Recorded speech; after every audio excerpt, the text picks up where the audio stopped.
또 뭐 자세히는 할 수 없고 이제 열반을 향해서 부처님 지금 대화다타의 음모와 전도 여행은 부처님 이제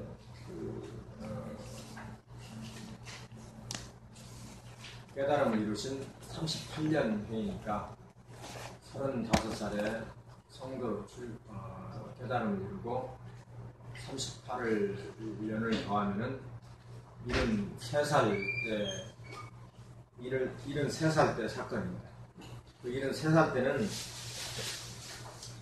부처님이 이제 많이 노쇠하셨고, 그리고 또 아자타사투라는 빈비사라 왕의 아들인 이 왕자가 두각을 나타낼 시기입니다. 그래서 데바다타 보이듯이 아자타사투와 데바다타의 음모라고 했듯이 부처님의 그 교단을 상당히 위협하는 사건들이 발생을 합니다. 데바다타는 아시다시피 그 부처님의 사촌 동생이죠. 부처님의 아버지가 수도다나 왕 그 첫째 아들이고, 마지막 왕 그 형제인 아무리또 나나의 아들인 데바와타가 부처님의 사촌이 됩니다. 부처님의 사촌이면서 항상 어렸을 때부터 부처님을 늘 도와왔고, 또 나이가 약간 어렸기 때문에 상당히 많은 부분에 경쟁적인 마음을 가지고 있었고, 그리고 데와다타 역시 굉장히 출중한 머리와 명석한 두뇌, 또 언변, 말을 잘하고, 또 인물 또한 상호도 훌륭해서 많은 사람들이 그의 카리스마에 많이 따랐다고 합니다. 특히 샤가족의 많은 출가한 비구니들이 이 데와다타를 많이 따르고 흠모했다고 합니다. 이제 그러던 중에 어느 웰루아나 수도원에서 38년 안거를 나시면서 마가다 전역에 가뭄이 들어서 흉년이 들게 됩니다. 흉년이 들어서 탁발하기에 곤란함이 생기죠. 왜냐하면은 이제 흉년이 들면은 먹을 게 옹색해지기 때문에 탁발을 주는 사람들이 일단 자기들이 먹을 양식을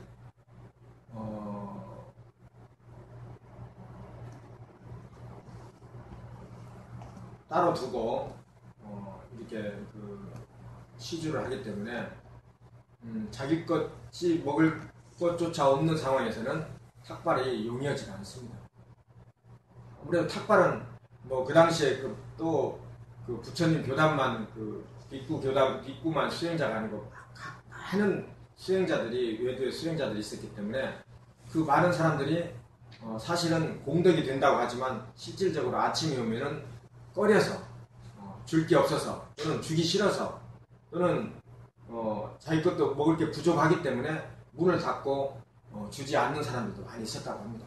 그럴 만큼 힘든 상황에서 이렇게 흉년이 되니까 탁발을 줘야 되는 가정마다 탁발을 거부하고, 주어도 조금 주고 하는 일이 발생이기 때문에 실질적으로 이 수행자들이 흉년이 들면 가장 곤란한 일들이 많이 발생을 했고, 그 때문에 심지어는 굶어 죽는 그런 아사되는 그런 수행자들도 생겼다고 합니다. 그러니 이제 데와다타는 이것을 이제 지금 이렇게 앉아서 가만히 죽을 수는 없다. 힘이 들다. 다른 지역도 마찬가지로 지금 정보에 의하면은 모두 가뭄이 들어서 흉년이 들어서 탁발하기 곤란하다. 그러면은 신통이라도 할 수 있으면 해가지고 이 여러 비구들을 살려야 되겠다. 그러니 부처님 신통의 대가이신 부처님께서 신통을 내서 이 굶어가는 비구들을 살려줬으면 좋겠습니다 라고 합니다. 그러니까 즉 뭐예요? 그것은 부처님을 지금 평생 같이 살아왔던 대화다타로서는 어떻게 해보는 거예요? 그게 짐짓 해보는 거예요. 다른 외도들은 그 당시에 신통이 있어가지고 이렇게 뭐 해서 그런 기록은 없습니다만은 신통을 해서 어떻게 요술방망이를 두들려가지고 먹을 것을 가져다 주고 살리는 그런 신통을 보였다고 그런 예들이 있기 때문에 우리도 그런 신통을 해 주십시오. 그러나 대화다타는 부처님이 그런 신통을 하지 않을 거란 걸 미리 알고 있었죠.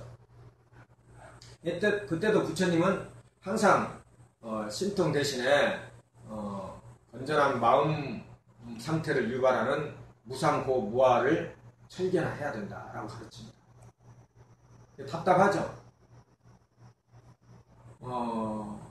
굶어 죽는 것보다 무상고 무아가 중요한가?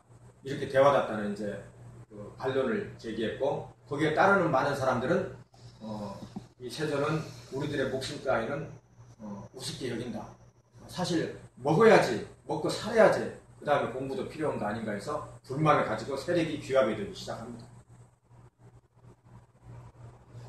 그러면서 왓사를 그의 그 안거를 그 서쪽 꼬산비에서 그 부처님이 보내셨는데 이때 사리붓다나 목갈라나 아니룻다 뭐 안한다 등은 와가지고 그 같이 물과 기름 물과 젖이 우유가 화합하듯이 잘 지냈지만 대화다타는 이미 그때 그런 그 신통을 에 대한 사건을 계기로 해서 자기를 추종하는 불만 세력들을 많이 흡수하고 있었기 때문에 어느 정도 일단의 그룹이 형성이 되어 있었던 거예요. 그래서 코산비에 가서도 처음에는 갔지만 거기에서 그 여러 대중들과 화합하지 못하고 중간에 불만을 가지고 그 자기를 따르는 무리들과 함께 다시 라자가로 돌아옵니다. 돌아와서 부처님이 안과로 간 기간 동안에 바로 돌아왔으니까 돌아와서는 그때부터는 이제 본격적으로 부처님을 험담하기 시작하고 부처님이 이러한 신통이 없는 사람이고 답답하게 이를 데 없고 하면서 그리고 요즘 많은 비구들이 굉장히 그 나태해져 있고 값비싼 비단 가사만 입고 또 좋은 곳에 그 거처하려고 그러고 좋은 음식을 받으려고 하고 왕궁 출입이 너무 잦고 하면서 여러 가지 그 비난거리를 만들어서 많은 사람들에게 제가 신자들한테 그렇게 험담을 합니다. 이제 그런 걸 이야기하는 거예요. 그런 험담이 있으면서 이것을 교묘하게 서로 어떤 일도 저지르면 어때요? 어떤 로비를 했어도 받는 사람이 돈에 대해서 돈이 꼭 필요한 사람이면 그 어떤 로비가 들어오면 둘이 짝이 맞겠죠. 그러듯이 이렇게 그 험담을 하고 돌아다니는 대화다타를 유심히 본 왕자가 바로 아사타 사투입니다. 이 아사타 사투는 빈비사랑의 그 세 번째 왕자인데 나이는 16살밖에 안 됐지만 실질적으로 그 어떤 왕자의 어떤 그 유형과 또는 그 왕의 기질로 봐서는 최고였다고 합니다. 카리스마가 있고 그래서 그 아자사토는 자기가 세 번째 왕자였지만 호시탐탐 왕위를 노리고 있었는데 거기에 적합한 인물이 누구냐 했을 때 이 대화다타라고 생각합니다. 왜냐하면은 빈비사라 왕은 사실 그 빈비사라 왕 당시에 굉장히 성왕으로서 그 거방으로서 그 정말 그 그러니까 탕평 정책을 쓰고 많은 국민들을 에게 그 정말 그 자비를 베푸는 그런 성왕이었는데 그런 성왕이었을 때도 또 군사력도 막강해서 이웃에 있는 안가국을 병합을 합니다. 병합을 해서 더 크게 세력을 확장하는 성군이면서 그런 무왕이면서 이렇게 그 두루 갖춘 그런 왕이었는데 이런 왕이 가장 좋아하고 존경하는 스승이 바로 부처님이었습니다. 그래서 그런 마가다의 그 많은 백성들도 가장 좋아하고 숭상하는 게 바로 부처님이고 또 왕이고, 그래서 정말 부처님과 빈비사라 왕은 하나의 어때요? 멋진 파트너가 된 셈이죠. 그런 틀을 깨트리려면은 어느 한쪽이 자기가 왕이 되어서는 어때요? 그 틀을 깨트려야 되겠죠. 깨트려서 이간질도 시키고, 이간질이 아니면은 빈비사라 왕을 자리에서 내리고 자기가 왕이 되는 것. 또 정신적인 지도자인 고타마 시달타를 내려앉히고 또 다른 누군가를 앞세워서 정신적인 부분과 또 이 왕권의 부분을 서로 세술을 세풀에 담는 식으로.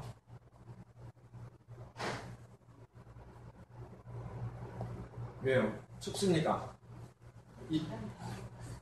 그걸 뭘로 이렇게 해서 이렇게 뭘 끼워서 이쪽으로 올리면 위로 올라갑니다. 그 밑에 그 아래쪽에 뭘 하나 그걸 끼워 놓으면 될 건데요. 네, 알겠습니다. 저절로 올라가게 되어 있는데,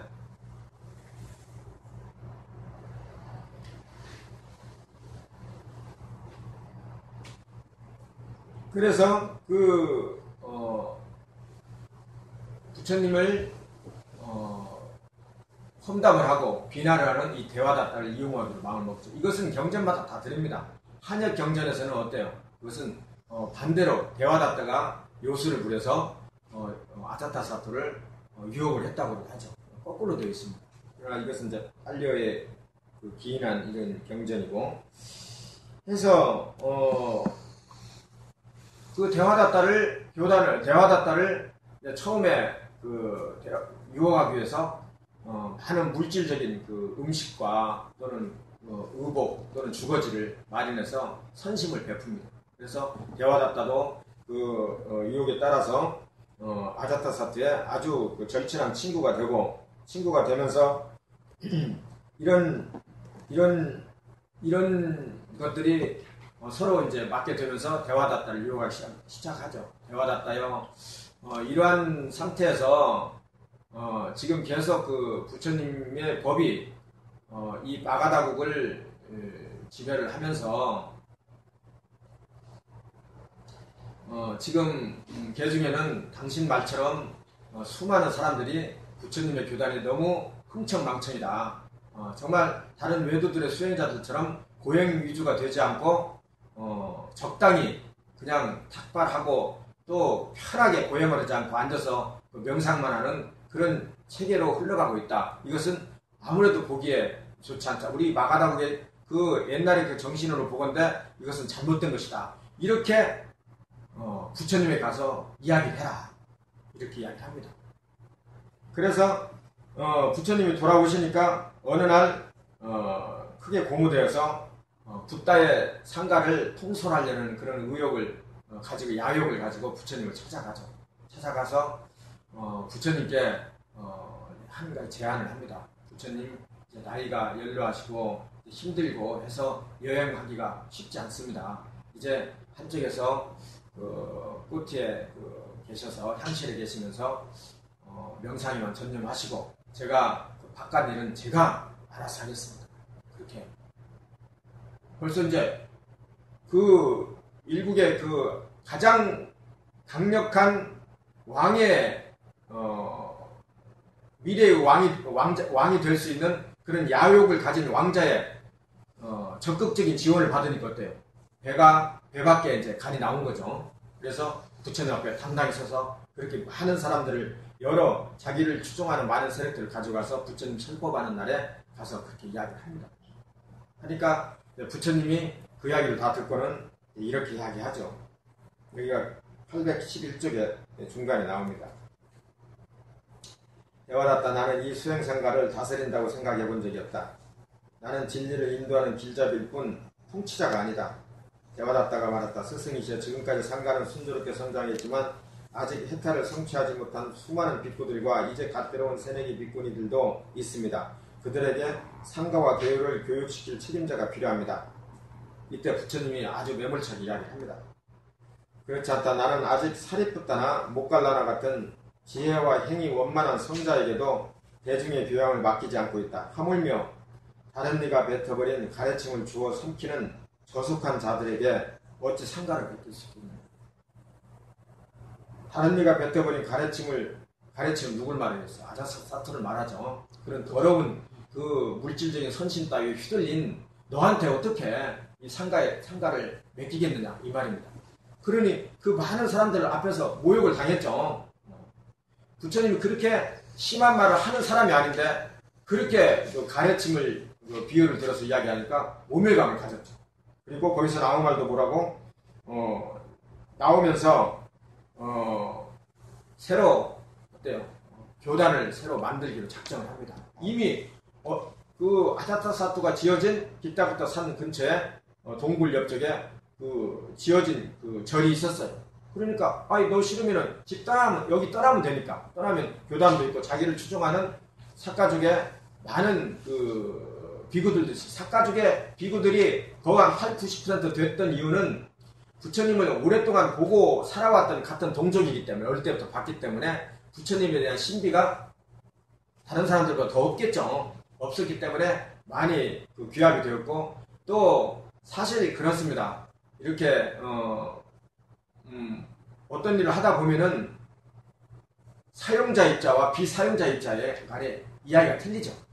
그렇죠? 이야기가 틀려요. 똑같은 문제를 가지고도 사용자 밑에 관리자와 그러니까 그 밑에서 그 일을 하는 실무자의 관계는 다릅니다. 관리자는 전체를 보고 실무자는 단편과 자기밖에 보지 못하죠. 그게 부분적인 것이거든요. 그러면 전체에서 보는 면과 부분면이 다르기 때문에 거기에서는 뭐 어떤 일이든지 어때요? 틈이 있기 마련이죠. 근데 그 틈을 대화닫다가 짚고 들어가서 많은 사람들을 귀합하기 시작한 겁니다. 이해가시겠죠? 네. 대화닫다는 뭐 불교의 기독교의 그 유다와 같은 사람이라고 이렇게 알려져 있죠. 그러나 실질적으로는 지금 이게 어때요? 지금 이 빨리에 이게 마하빨이 립바나 그러니까 경의 지금 내용이거든요. 마하빨이 립바나는 대반열반경이라는 뜻입니다. 이 대반열반경에는 이렇게 쓰여져 있지만 또 다른 그 경전에는 또 반대로 쓰여져 있습니다. 근데 그 반대는 잠깐 이야기 드리자면은 이게 이미 그 주도권을 준 자인 마하까사파 그러니까 부처님 돌아가시고 랭킹 세 번째 있던 마하까사파가 주도권을 주고 부처님의 경전을 결집하는 작업을 하죠. 할 때 주도자였던 마하까사파의 입김에 의해서 아난다와 대화닫다가 배척을 당했다. 뭐 이런 이야기들도 있습니다. 그래서 아무튼 여기에서는 왜냐면은 그 대화닫다가 그렇게 영 형편없는 사람은 아니었을 것이다. 왜냐면은 나중에 중국에서 그 법현 스님이나 현장 스님들이 다 가서 나중에 봤을 때 그 부처님의 교단은 사라지고 1000년이 지났는데 사라지고 없었지만 어느 교단이 있었어요? 대화닫다의 교단이 인도에는 여러 곳곳에 있었다라는 그 증거를 가지고 그 기록을 했었거든요. 근데 그 대화닫다의 교단이 굉장히 주위 사람들에게 마을 사람들에게 신선하게 받아들이는 수행자의 일군이었다라는 이야기였습니다. 그러니까 철저하게 금욕하고 고행하고 산속에만 머물고 정말 두타행을 하면서 거지처럼 살고 탁발에 의지하고 그런 부처님의 초기에 아주 있었던 원시적인 그 수행자의 모습을 그대로 이어오고 있었던 정말 몇 안 되는 오리지널 수행자의 모습이 면면에 이어지고 왔었기 때문에 그걸 흠모하는 글을 쓴 적이 있어요. 그렇죠? 대당 사역기 뭐 이런 게 보면은 이제 그렇게도 이야기를 합니다. 그러나 그것은 이제 우리가 뭐 역사적인 텍스트를 뭐 다 이제 살펴볼 수는 없는 거고 아무튼 여기에서는 그렇게 이야기가 됩니다. 그러나 분명한 것은 대화닫다가 아자타사토라는 그 왕자의 모함에 빠져서 부처님을 2인자가 되려고 노력했다라는 사실은 그 분명해요. 어떻게 됐든 이 사람은 대화닫다는 그렇게 호화스럽게 사는 것을 다 물리치고 산속으로 들어가서 일단 초기로 들어가서 고행을 하고 금욕을 하면서 살아야 된다라고 끝까지 주장했던 사람이에요. 그러니까 거기에 동조하는 세력들이 있었고 그렇죠? 그런 세력들이 점점 커졌던 거죠. 그러면서 또 뒷장 또 812쪽 보면은 그런데 여기에다가 이제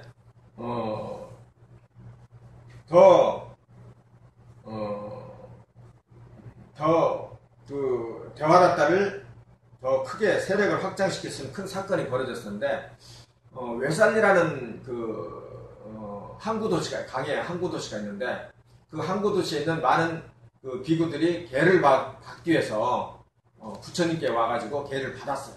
근데 그분이 그 수리가 무리수가 한 500명이라고 합니다. 근데 500이라는 숫자는 그 인도에서는 꼭 500명이 아닙니다. 500명은 무리를 표현할 때 500이라는 수를 많이 씁니다. 500이라는 무리. 500이면 엄청난 숫자죠. 사실 5자를 많이 씁니다. 그 다음에 1000자를 쓰고 그래서 1250명도 1000이라는 숫자에서 비롯된 그런 숫자적인 개념입니다. 그래서 뭐 여기 경전에 보면은 어느 날 뭐 제가 신자 단미가가 500명의 대중을 데리고 부처님을 방문했다는데 500명이 그렇게 한꺼번에 들어갈 만한 곳이 별로 없어요. 500이라는 것도 숫자적이지 않고 인도의 인도 그 대서사신 바가바드기타 이런 데 보면은 이 500이라는 숫자가 500신이라는 숫자들의 이름들이 많이 나옵니다. 그런 데서 유래된 게 아닌가 이런 생각을 합니다. 물론 그때 정확히 정말 500명이 갔는지 안 갔는지 모르죠. 그렇죠? 그러나 유출하면 그렇다 이렇게 이제 이야기를 합니다. 아무튼 그래서 그때 그 많은 외살레에서 왔던 세력이 그 비구들이 어떻게 돼요? 그때 그렇게 그 이야기를 하는 부처님께 정말 금욕을 해야 되고 고행을 해야 되고 비싼 옷을 받지 않아야 되고 고기도 먹지 않아야 되고 이런 이야기를 하니까 어때요? 그 사람들이 볼 때는 굉장히 신선해 보이죠. 그러니까 대부분 이 대화다따의 무리를 따라서 다 떠나버렸어요. 그 500명이 부처님께 계를 받으러 왔는데 다 떠나버리고 없거든요. 그러니 이 교단의 그 다른 우리 교단의 입장에서 봐서는 어때요? 굉장히 충격이죠. 그래서 이런 충격이 있었고 그래서 부처님은 이 새내기들이 더 그 대화다따의 그 잘못된 이설에 휩쓸리지 않도록 사리푸타와 모갈라나를 깃잡았다 있는 대화다따의 그 수행처에 보냅니다. 가서 어떻게든 이 사람들을 데려와야 된다. 이 사람들이 거기에 오래 있게 되면 한번 물들어 버린다. 한번 물들게 된 습은 어때요? 절대 바뀔 수가 없어요. 지금이 중요하기 때문에. 그래서 사리푸타와 모갈라나가 부처님의 말씀을 듣고 명을 따라서 거기를 갑니다. 근데 마침 그때 대화다따는 그 자기를 추종하는 많은 그 사람들과 빅구들과 그 새내기 빅구들한테 저녁 설법을 하는 중이었어요. 그래서 저쪽에 멀리서 그 자기 사형인 사리푸타와 모갈라나가 오는 걸 보고 사형들도 나의 뜻에 동참을 해서 여기 오셨구나 이렇게 착각을 하고 또 이야기는 도중에 그 사리푸타와 모갈라나 조용히 와 있으니까 어때요? 자기보다 훨씬 학식이 높고 뛰어난 사람이 옆에 있으면 말이 잘 나옵니까? 안 나옵니까? 안 나오겠죠. 그래서 짐짓 좀 피곤했으면 쉬어야 되겠다라고 하면서 사리푸타 모갈라나에게 설법을 맡깁니다. 그리고 자기는 부처님이 늘 피곤했을 때 사리푸타와 모갈라나한테 설법을 맡기고 잠깐 옆에서 쉬었듯이 그 가사를 깔고 들어누워서 잠을 자버리죠. 그때 사리푸타와 모갈라나가 가진 자기의 모든 능력을 동원해서 그 사람들을 설득하고 부처님께 돌아가야 된다. 부처님에 돌아가서 새롭게 출발을 해야 된다라고 설득을 하니까 그 많은 사람들이 다시 잘못을 깨닫고 다시 가게 되죠. 하면서 나중에 이 대화다따가 이 사실을 알고 앞에서 막고 반대를 했지만 결국 떠나가는 사람들을 막지는 못했다. 그래서 또 자기를 추종하는 많은 그 빅구들이 그 사리푸타에게 설법을 맡긴 당신이 더 잘못됐다면서 서로 또 거기에서 또 불만들이 서로 쌓이고 갈라지게 되는 그런 계기들이 됩니다. 이때가 부처님 성도하신 지 38년째이고요. 자, 이 아자타사토와의 그 인연은 이제 이렇게 시작됩니다. 아자타사토라는 사람은 이 빈비사라 왕의 세 번째 왕자인데 그 왕자들이 그 위에 왕자들이 있었는데 그 왕자들이 그렇게 명석하지 못했던 것 같아요. 어릴 때 벌써. 그러니까 정말 훌륭한 똑똑한 아들, 정말 자기 뒤를 이을 성왕을 기다렸는데 그런 성왕이 태어나지 않자 그런 그 태자가 좋은 영특한 태자가 나한테 언제 올 수 있는지를 점성가에 가서 묻죠. 물을 때 그 점성가가 당신한테 영특한 그 아들이 태어날 것입니다. 그러나 태어날 아들은 3년 뒤에 태어납니다. 왜 그러냐고 물어보니까 어느 성자가 히마반트 지역의 숲속에 어느 성자가 살고 있는데 그 성자가 죽어야만 그 성자가 당신의 아들로 환생을 할 겁니다. 이러는 거예요. 그러면 그 성자는 어디에 살고 있느냐? 어디에 살고 있습니다. 알았다. 가서 죽여버리죠. 사람들을 시켜서. 죽이면 어때요? 그 영혼이 날라와서 그 유대의 왕비의 그 뱃속에 들어가게 되는 거예요. 그래서 10개월 뒤에 태어난 아들이 바로 아자타사토입니다. 그러나 점성가의 이야기에 의하면은 그렇게 강제로 죽이게 되면 어떻게 돼요?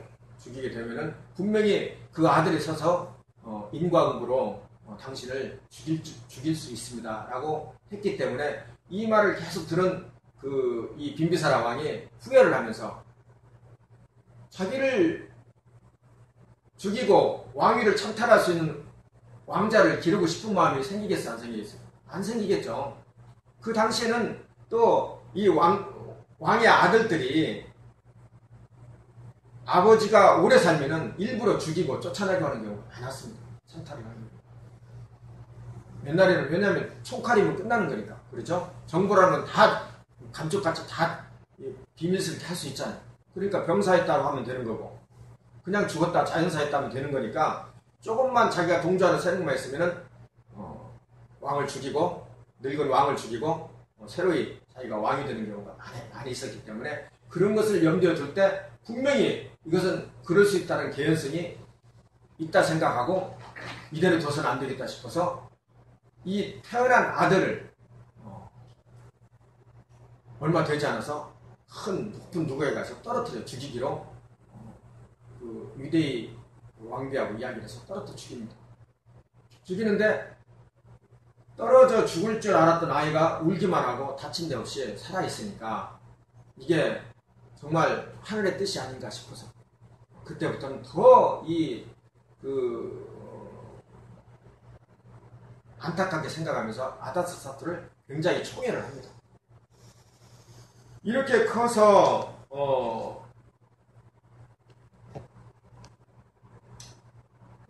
이 빈비사랑의 총애를 받는 청년이 되었는데 이 총애를 받는 왕자였지만 어때요? 또 그렇게 너무 총애를 받고 영특했기 때문에 빈비사라 왕의 명령에 반하는 다른 왕자보다 반하는 일들도 했겠죠.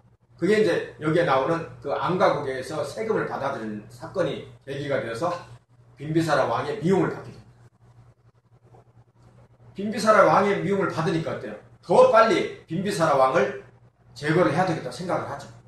이러면서 누가 필요했어요? 아까 이야기 돌아간 거예요. 이건 아까 그 대화다tta가 필요했던 거예요. 그래서 아자타사토와 대화다tta가 이 한 쌍이 정말 멋진 그 파트너가 되어가지고 출생의 비밀을 대화다tta가 다시 알려줍니다. 이런 사건이 있어가지고 당신을 죽이려고 했었는데 당신이 살아있었기 때문에 이렇게 키워준 것이다. 한 번 죽이려고 했던 사람은 또 다시 너를 죽일 것이다. 그러니 네가 먼저 죽여야 된다. 이런 식으로 이제는 어때요? 대화다tta가 더 적극적으로 아자타사토를 유혹을 합니다. 그러면 좋다. 나는 부왕을 죽이고 너는 오타마 시타타를 죽여라. 이게 되겠죠. 자꾸 도둑질이 커지면 어때요? 나중에는 간땡이가 커지는 겁니다. 그때는 1년이건 뭐 1000년이건 다 잊어버리고 오직 목적만 생기는 거죠. 왕이 되기 위했다는 목적. 권력에 대한 의지보다 더 강한 건 없죠. 이 세상에. 그러기 위해서 모든 수천, 수만 명, 십만 명을 죽이는 게 권력 아닙니까? 그래가지고 어느 날 먼저 아자타사투가 칼을 차고 왕궁에 들어가서 밤중에 몰래 들어가서 죽이러 가다가 이 호위 병사한테 발각이 되죠. 그래서 그 칼을 차고 있는 걸 알고 이 칼의 용도가 뭐냐고 보니까 왕을 죽이겠다고 순진한 아자타사투가 그대로 이야기를 합니다. 그래서 왕이 와서 빈비사라 왕이 와가지고 왜 나를 죽이려고 했느냐 물어볼 거. 아버지 눈물을 흘리면서 저는 아버지에 대한 미래 어떤 불만은 없습니다. 단지 왕이 되고 싶었습니다. 그러니까 너무나 아자타사투를 사랑했던 왕이고 했기 때문에 더군다나 이 총에 이 멋지게 자란 이 왕자에게 언젠가는 왕위를 물려줄 거다 생각하면서 기회만 엿보고 있었던 이 왕인데 이렇게 칼까지 들고 와서 자기를 시해하려고 하는 이 모습을 보면서 어때요? 물려줄 시기가 됐다고 생각하고 그래서 그걸 계기로 해서 왕위를 물려주는 거예요. 그런데 사건은 이제 여기서부터 또 발달이 되는 거죠. 왕위를 물려줬는데 왕위를 물려주면 어때요? 더 아버지를 극진히 모셔야 되죠. 근데 그게 안 되는 거예요. 더 대화답다 이하 많은 신하들이 왜냐하면 그 노 왕을 모시고 있던 신하들을 또 다시 모시겠어요? 아니죠. 그 사람들은 제거시키고 다시 새로운 무리들이 이 새로운 왕을 호위를 했을 거 아닙니까? 그 사람들과 이 대화답다가 한결같이 하는 말이 아직까지는 당신의 세력은 얼마 되지 않는다. 이 노왕은 40년을 가르친 35년을 가르친 이 통치했던 이 마가다의 대왕이기 때문에 아직 부처님이 건재하시고 하기 때문에 모든 사람들이 어때요? 다 빈비사라 왕의를 지원하고 있을 것이다. 이런 상태를 가만히 두면은 조금 있으면 당신의 목숨과 우리들의 목숨 다 끝장이 나니까 이 시기에 지금 왕권과 이 병권을 가지고 있을 때 바로 왕을 제거를 해야 됩니다. 우리 역사 속에서 많이 봤죠. 그게 할 수 없는 거예요. 그게 두 우두머리가 있으면 어때요? 결국은 힘이 있는 쪽이 이기게 되잖아요. 근데 아직은 이건 초년병이기 때문에 왕이기 때문에 아직 여기를 지지하는 견고한 지지 세력이 기존의 지지 세력이기 때문에 안 되는 거예요. 그래서 그걸 간파하고 왕을 감방에다 가둡니다. 가두면서 먹을 걸 주지 않죠. 굶어 죽일 작정이죠. 죽이지는 못하고. 그러면서 그 왕비가 꿀을 바르고 온몸에 꿀을 바르고 옷을 입고 와서 그 정말 불쌍한 그 빈비사라 왕에서 꿀을 이렇게 몸을 떠서 거기서 꿀을 대접하는 그런 사건이 발생해서 이 왕에게 더 큰 체형이 내려집니다. 발바닥을 전부 다 그 칼로 긋고 소금 아예 감방에다 소금을 깔아버리고 그 안에 설계하죠. 그러면 어떻게 돼 있어? 발에 막 소금이 들어오겠죠. 최고의 형벌을 그렇게 하고 왕비도 죽이려고 했습니다. 왕비도 자기 어머니인데도 어머니를 죽이려고 했는데 그때 그 부처님의 그 주치에 있던 의사 지와카라는 의사가 있습니다. 지와카 그래서 지와카는 이제 빨리어로 위 발음이 나니까 지와카 그 주치의가 그 아자타사투에게 와서 왕비를 어머님을 절대 해쳐서는 안 됩니다. 그렇게 해치는 그런 폐륜은 없습니다. 왕권을 차지하기 위해서 아버지를 해치는 왕은 있어도 어머니를 해치는 왕은 없습니다. 안 하죠. 그래서 어머니도 다 감금을 해버리죠. 그러고 나서 이 아자타사투가 이제 그렇게 되었는지 모르지만 예전에 어머니가 했던 이야기들이 생각이 납니다. 이제 이건 뭐 여러 가지 이제 이설들이 있는데, 옛날에, 자기 또 아들이 있었어요. 이제 간단하게 했는데, 종기를 앓고 있었는데, 그 종기를 어렸을 때 배운 대로, 아버지, 어머니한테 배운 대로, 종기를, 이게 칼집을 내고, 거기서 고름을 빨아서, 뱉어내면서 치료를 하고, 아차차사트 왕이 자기 아들을 치료를 하면서, 불현듯 옛날 어머니가 자기한테 들려줬던 이야기들이 떠오르는 거예요. 자기는 기억을 잘 하고 있지 못하지만 어릴 적에 네가 종기가 많아가지고 등에 종기가 많아서 고름이 많아서 할 때 아버지가 늘 그걸 칼을 째고 그 피고름을 다 빨아서 밤새도록 빨아서 빼내고 해서 너를 환부를 치료를 해줬다. 그런 생각을 하면서 어때요? 아버지의 사랑을 다시 떠올리면서 참회의 눈물을 흘립니다. 그래서 당장 아버지를 구해야 되겠다 생각하고 그 시종들을 보냈는데 그 많은 군사들이 더벅더벅 그 내려오는 걸 보고 이보다 더 큰 형벌이 또 다시 기다리고 있구나 생각해서 자진을 해버렸죠. 자진이 모르겠어요. 혀를 깨물고 죽는 거죠. 그래서 빈비사라 왕이 그때 죽게 됩니다. 또 이것을 전해 들은 유대의 왕비도 어때요? 자결해서 죽게 돼요. 졸지에 아버지 어머니가 죽게 된 거예요.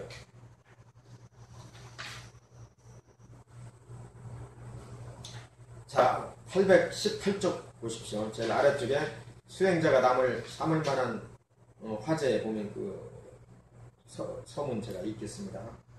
마치 동기간처럼 평생 믿고 의지했던 37년 동안 정말 친형제처럼 살았던 사람의 빈비사라 왕과 부처님, 빈비사라 왕과 외대의 왕비가 아들의 폐륜으로 처참하게 죽은 그의 붓다는 여행을 떠나지 않고 라자가에 머물러 부처님은 안거가 끝나면 그 다음날 내지 일주일 적어도 그 제가자들이 그 가사를 보시하는 의식이 끝나는 한 보름 정도의 그 기간 안에 전부 다 항상 안거를 떠났어요. 안거에서 떠난 거예요. 왜 떠났겠어요? 우리가 한번 이렇게 앉게 하면 어쩌다가 우리가 정말 해외여행 가고 금강산 유람 가면 좋지만 늘 가야 된다면 어떻게 했어요? 별로 좋지 않죠. 더군다나 모든 것이 낯선 곳으로 내가 알았던 내 별장으로 가는 게 아니고 항상 낯선 곳으로 가게 되면 뭐가 필요해요? 다시 이게 필요하고 선풍기가 필요하고 필기 도구가 필요하고 집이 필요하고 또 산만한 곳들이 처소가 필요하겠죠. 그걸 장만하려면 그 전부 다 불편해요, 안 불편해요? 전부 다 불편하게 마련인 거예요. 그러나 이 양반이 안거를 떠난 이유, 안거를 항상 떠나서 다른 곳으로 맨발로 걸어서 간 이유는 뭐예요? 평생. 그 이유는 뭐라고 생각해요? 왜? 여러 곳을 돌아다녔을까? 무상고무아를 가르치기 위해서. 그렇죠? 불교의 가장 큰 가르침은 무상고무아예요. 여기에 다 응집되어 있어요. 무상고무아는 실천적인 이론적인 것은 무상고무아이고 무상고무아는 온처객은 재현이라는 부처님의 교학체제의 핵심입니다.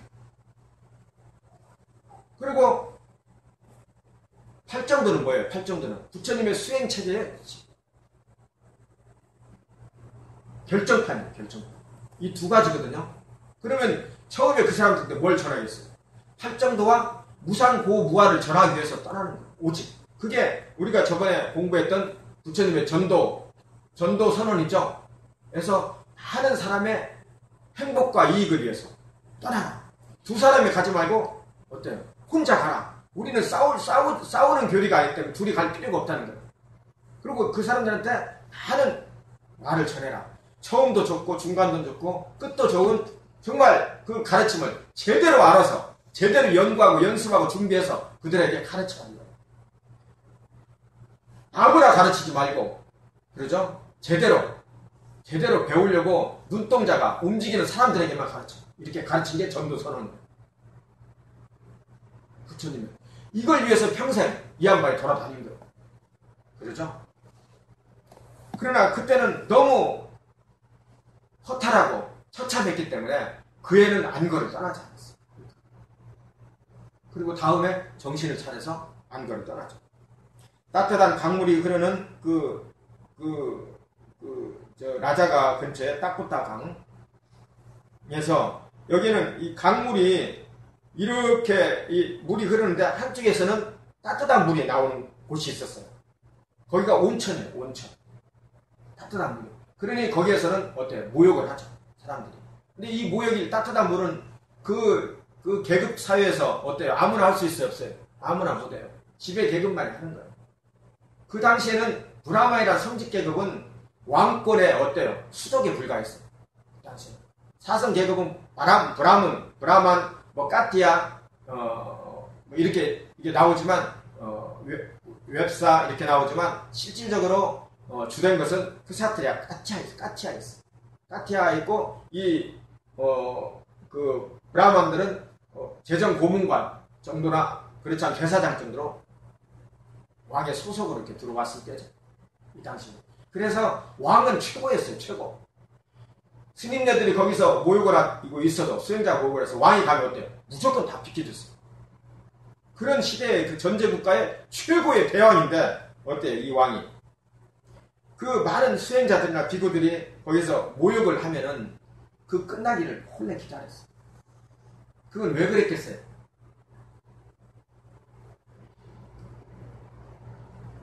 뭔가 개념이 있기 때문에 그런 거죠. 개념이 있는 거예요. 왕으로서는 이 더운데 내가 먼저 하고 갈 테니까 너희들 비켜라 하면 그만인데 그러지 않은 거예요. 너무 존경했기 때문에. 혼자 집 없이 사는 사람들이 너무 존경스러웠기 때문에 그 사람들을 한 무리를 봐서 믿지 않게 보기 때문에 그런 일이 가능한 거예요. 이런 일이. 왕이 그리고 해가 저물도록 기다렸던 왕, 또 자신의 망고나무 숲을 상가에 개방하고 정작 자신은 망고 하나도 먹지 못했던 착하고 착한 왕의 죽음을 뒤로하고 붓다는 다음에 다시 여행을 들었다. 여행이 무슨 여행이라고요? 전도여행. 이걸 잊으면 안 돼요. 불교는 수행종교라고 생각하면 그건 천만의 말씀이에요. 부처님은요 평생 동안 설법을 하신 거예요. 평생 동안. 아침에 일어나서 탁발을 했죠. 탁발하고 돌아오면 어떻게 됐어요? 그러면 그때는 돌아오면은 명상을 하다가 잠깐 앉아서 어때요? 오수 낮잠을 주무시고 그 뒤에 또 다시 명상하거나 일반 사람들이 자신을 예방하면은 설법을 했어요. 저녁 때까지. 그리고 저녁 때는 어땠어요? 거기에서 가장 가까운 마을에 가서 돌아올 수 있는 가까운 마을에 가서 제가다들을 가르쳤어요. 가르치고 또 다시 돌아와서 뭐 했어요? 돌아오면 그걸 반복해서 누굴 가르쳤어요? 출가 수행자를 가르쳤어요. 부처님의 하루는 거의 설법이었어요. 이게 무슨 설법이에요? 무상고무화예요. 아까 대화했다가 신통을 보여주십사 했을 때 제일 먼저 했던 말이 무슨 말이라고요? 무상고무화를 철견하라고 그랬죠. 무상고와 무화는 뭐예요? 두 가지예요. 하나는 오원이에요. 오원이 나예요. 나라는 덩어리 하고 세상이라는 덩어리 18개. 이게 두 가지예요. 두 가지. 이 두 가지가 영원한가 무상한가? 항상 부처님의 그 물어보는 정형구가 있죠. 물어보는 거예요. 그러면 뭐라고 대답해요? 시도 때 부처님 물어보면 무상합니다. 왜 무상한가?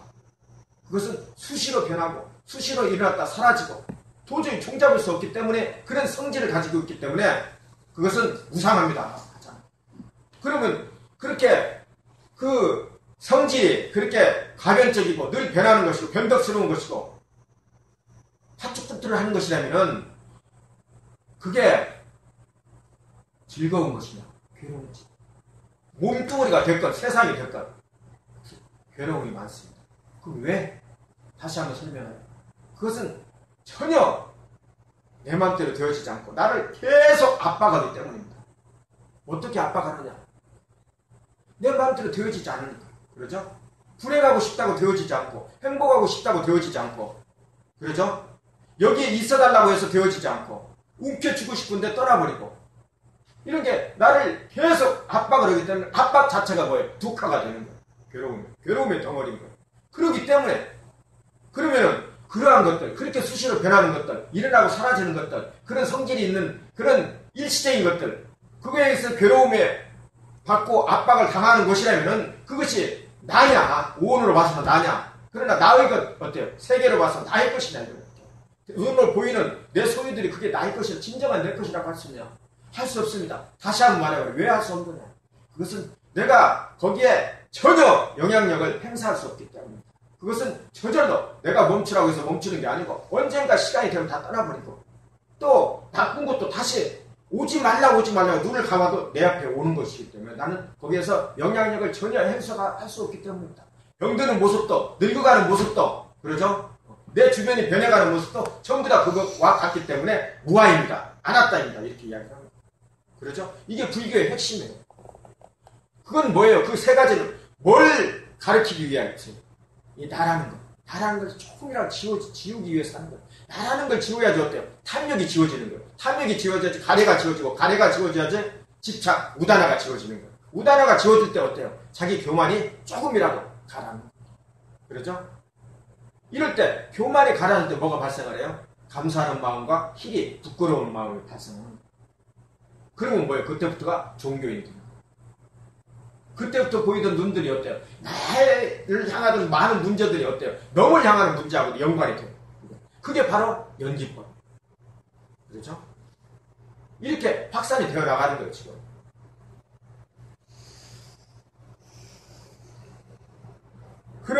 그렇게 부처님은 그러기 위해서 여행을 떠난 거예요. 그렇죠? 그러면서, 쭉 다음 장을 넘겨보세요.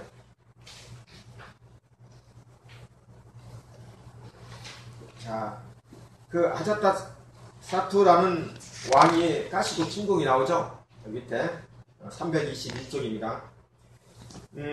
지금 이제 그 마지막에 역사의 그 전개 부분만 제가 지금 쭉 설명을 드리는 겁니다. 그렇죠?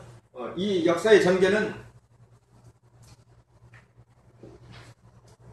37년, 38년에 왕이 죽고 아자타수가 득세하고 39년도에 이거 39년은 뭐예요? 부처님의 성도 39년이에요.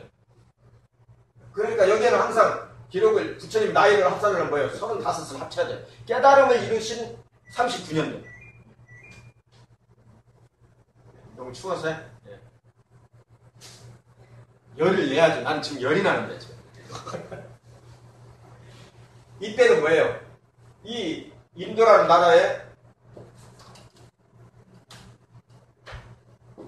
나라에 어때요? 이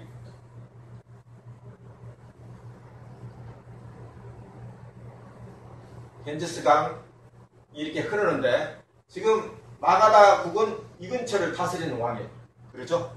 이 근처 나라를 다스리고 여기는 호산나라는 나라가 다스리고 있었어요. 이 양대 강국이에요. 아까 이야기했던 안가국은 여기 있었는데 병합을 이미 시켰고 그 다음에 뭐 가시, 뭐 이런 이제 아완티 이런 여러 꼬산비 이런 나라들이 있었고 여기 카필라와토 뭐 이런 이제 왓지 여기에 이제 왓지 쪽이 공화제를 유지하고 있었고 이런 나차비 쪽 뭐 이런 족들이 있었는데 이것은 부족 국가에 불과하고 큰 대국은 이 큰 나라가 이 동국 그러니까 이 벵갈만 유역에서 이쪽에 있는 동쪽에 있는 지역들을 모조리 다스리고 있었어. 근데 사실은 이쪽 유역이 어때요? 인도에서 가장 기름진 곳이에요.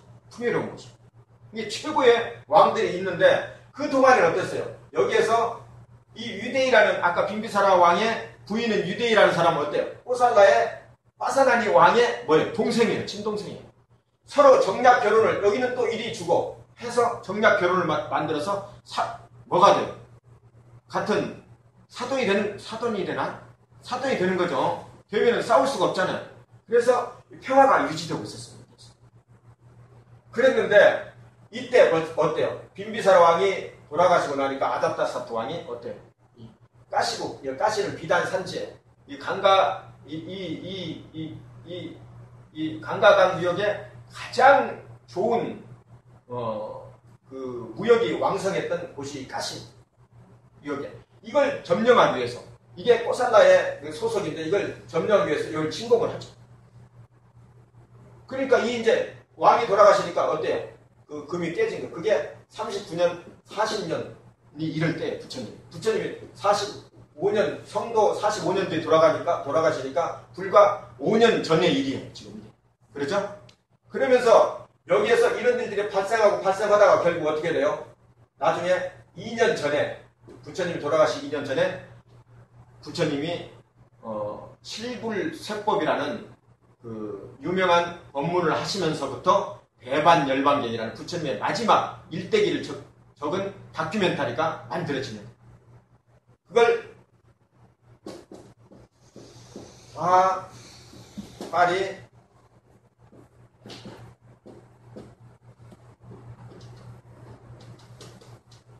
수타라고 그러죠. 그렇죠?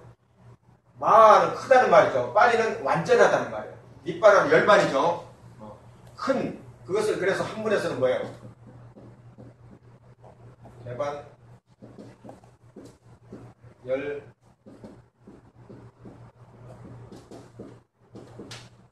이렇게 표현했죠. 대반 열반. 그렇죠? 이 열반경이 나오는 거예요. 그렇죠? 이 열반경은 부처님의 한 1년 정도의 그 행적이 다 기록되어 있어요. 어느 날은 반디마을에 있었고, 어느 날은 짜팔리 사당에 계셨고, 어느 날은 쿠시나라에 있었고, 어느 날은 사라상수에 있었고, 어느 날은 어디에 있었고, 이게 쭉 행적이 나와 있고, 어느 날은 무엇을 있고, 무엇을 했고, 어디에서 어디를 가고 있었고, 이게 다큐멘터리처럼 기록되어 있어요. 이렇게 그 오래된 역사 속에 인물이 기록된 예가 없어요. 대만열반. 그죠? 근데 이 대승의 그 경전에도 아함경에도 보면은 이 대반열반경이 있어요. 그렇죠? 그냥 열반경이라고 그러죠. 대반열반. 근데 이 열반경과 이 마하파리 니빠나 경과는 다른 경입니다. 이 열반경은 여기에 마하파리 니까에 수타에 나오는 여러 가지 부처님의 그 가르침을 조목조목 어때요? 새롭게 각색한 거예요. 그걸 유행경이라고. 예, 우리가 생각하는 대승불교의 열반경과 유행경은 부처님의 일대기를 전 다큐멘터리와 같아요, 달라요? 다르다는 걸 아시겠죠?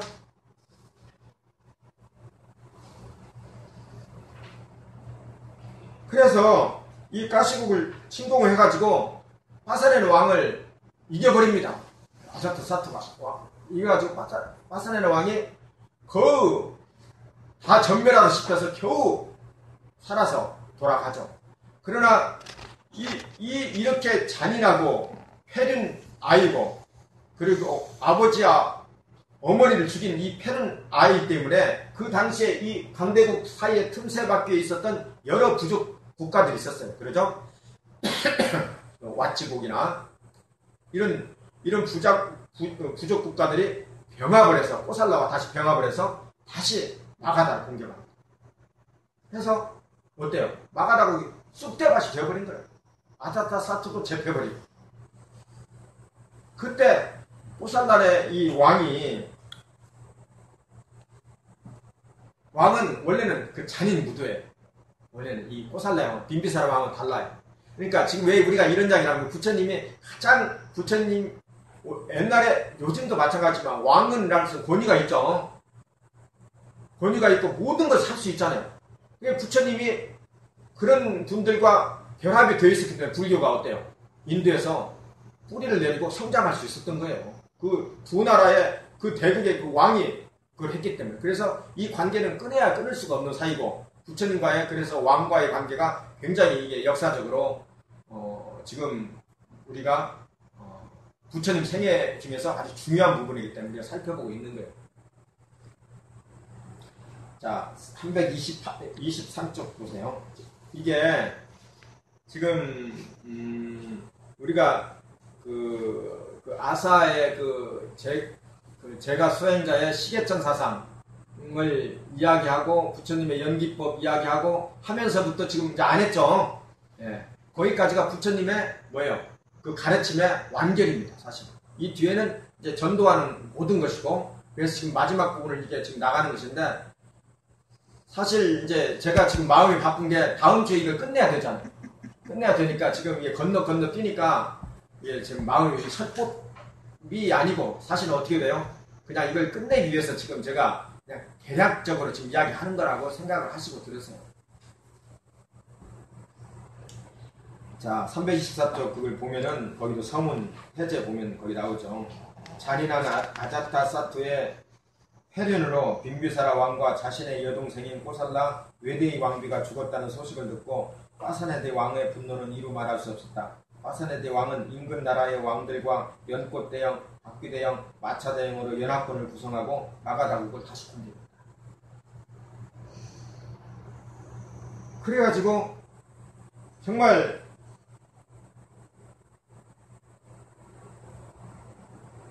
이제 아자타사투를 죽일 수 있었지만 이게 조카잖아. 그래, 조카죠. 조카, 자기 동생의 아들이니까, 여동생의 아들이니까. 그래서 죽이지 않고 풀어주면서 부처님께 와서 그 사실을 물어봅니다. 그때 부처님이 놓아주십시오. 그러면은 원하는 결국 이익을 남기지 않습니다. 놓아주면은 편안하고 안락할 것입니다. 해서 다시 아자타사투를 풀어주고 아자타사투는 그 고마움을 알게 되죠.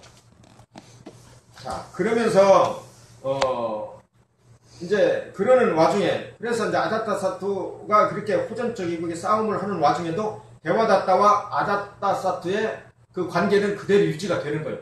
아자타사투는 항상 부처님을 미워했어요. 예전부터. 왜냐하면은 그 왕권을 부처님은 인정을 하지 않았어요. 왕권의 개성을 인정하지 않았어요. 인민들이 그것을 인정할 때 그게 계승되는 거지. 인민들이 인정하지 않으면 그것은 계승될 수가 없는 것이다. 여기 이제 중간에 거기에 대해서 많이 써있죠. 읽어본 사람은 알 거예요. 그래서 이 데와다타가 다시 제안을 합니다. 어떤 제안을 하는 거니?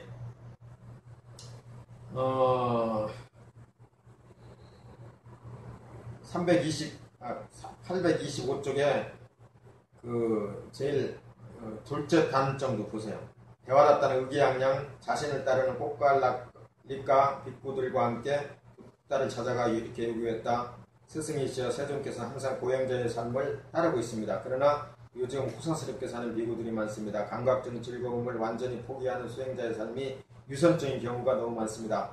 이제 세존께서 출가의 목적을 성취하기 위해 5가지 금욕주의의 수행 전통을 상가에 공표해 주시기 바랍니다.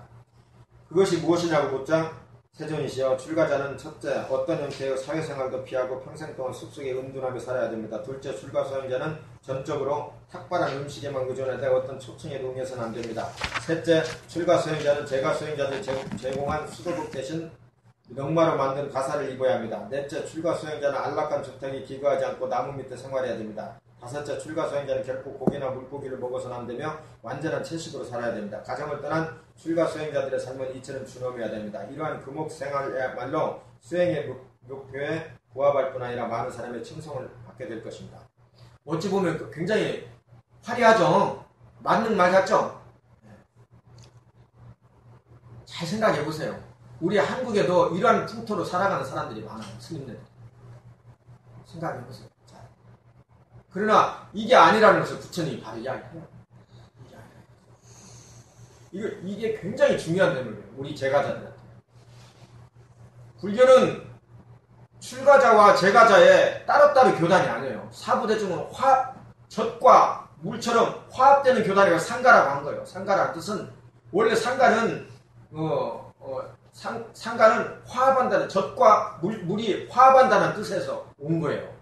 부족 연맹들이 만들어질 때 하나의 배신자만 있으면 그 연맹이 힘을 발휘하지 못하기 때문에 무조건 같이 화합한다는 뜻에서 상가가 생긴 거예요. 그래서 그 상가를 부처님은 평등하게 교단에 받아들인 거예요. 그러니까 부처님 스님들께 귀화한다는 스님이 아닌 거예요. 상가는. 그건 교단을 말하는 거예요. 그죠? 단체를 뜻하는 거예요. 자, 이게 아주 중요한 거예요. 우리한테도 그래서 통하는 거예요. 스님들은 빅구들이요, 빅구들이 했다고 해서 빅구들한테만 말한 게 아니에요. 다 우리들한테 다 한 거예요. 부처님은 아까 그 말씀 드렸죠? 제가들한테 했던 이야기를 가지고 와서 어때요? 그것을 다시 출가자한테 했어요. 다 복습해서. 그리고 그 복습한 것을 그 사람들이 기억했다가 바로 어때요? 준말 줄여서 판소리식으로 만든 거예요. 엮어서 그래서 외웠어. 그게 외운 게 그게 바로 챈팅이야. 연불이죠. 그렇죠? 대화답다. 어떤 비구가 모든 번뇌로부터 자유롭다면 굳이 그의 생활을 숲속에 제한시켜야 된다고 나는 생각하지 않는다. 연못 속에 물이 젖지 않고 피어있는 연꽃처럼 깨달은 제자라면 오히려 사회 안에 살면서 자신과 남을 이롭게 하는 위대한 봉사자로 살아가야 된다. 숲속에만 있으면 안 된다는 거예요. 산속에만.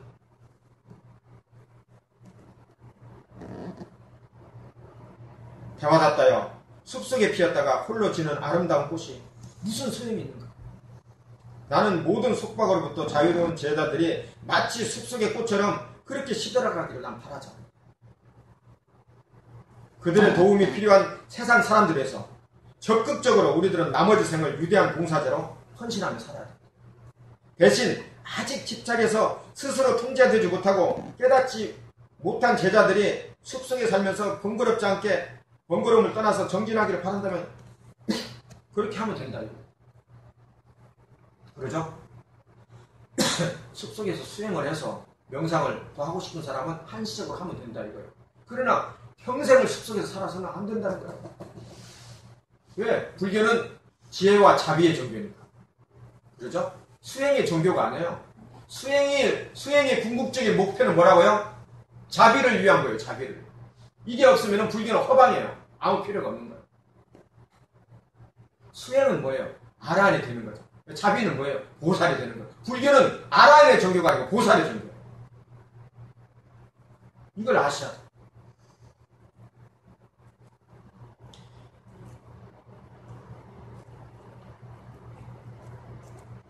아니면 숲속에 오히려 장애가 되면 수행에 두지 않으면 마을이나 교회로 나와라 이거요. 오히려 산속에 있으면서 어때요? 근기가 약한 사람은 너무 심심하고 따분하고 미쳐서 볼 게 없어가지고 돌아버리는 사람도 있어요.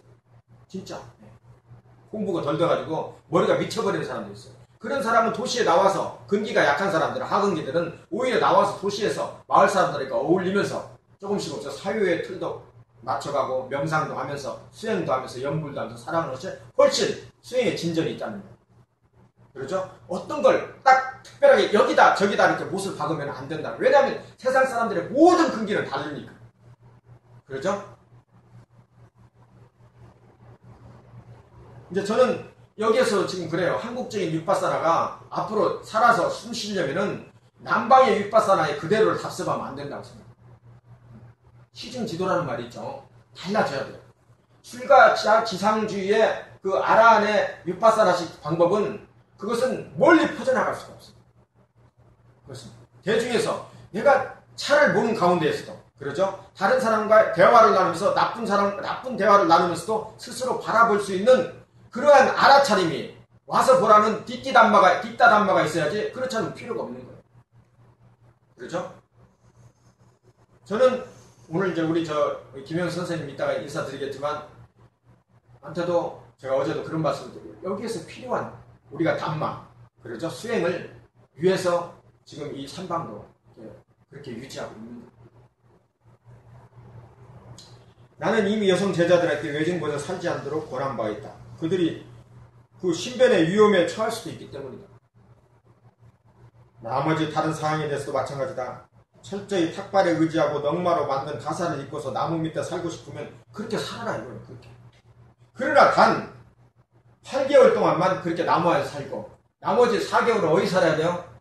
공동체 안으로 들어오라 이거예요. 혼자 자란 외아들이 어때요? 버리장머리가 없죠? 네. 똑같아요. 혼자만 있으면 독살이밖에 안 돼요. 독각기밖에 안 돼요. 독살이는 쓸모가 없어요. 대중들과 함께 살면서 자기의 잘못도 잘난 것도 숨기고 그러죠? 잘못한 것도 드러내고 하면서 스스로를 둥글게 만들 수 있을 때 그게 진짜 수행이라는 거예요. 그러나 그걸 계율을 만들어서 모든 대중들은 이렇게 산속으로 들어가 이렇게 할 필요는 없다. 마지막 사항 육식에 대해서도 나는 이미 비구들에게 이미 다 말했다 이거예요. 청정한 고기, 즉 죽이는 것을 보지 않고 내가 죽이는 것을 보지 않은 거요. 또 그것도 어디서 그걸 죽였다라는 소리도 듣지 않고 또 나를 위해서 죽였다라는 목적으로 잡은 것이라고 의심되지 않는 육류나 물고기는 어때요? 먹어라 이거요. 이거 맛으로 먹는 거예요? 탁발은 맛으로 먹는 게 아니죠.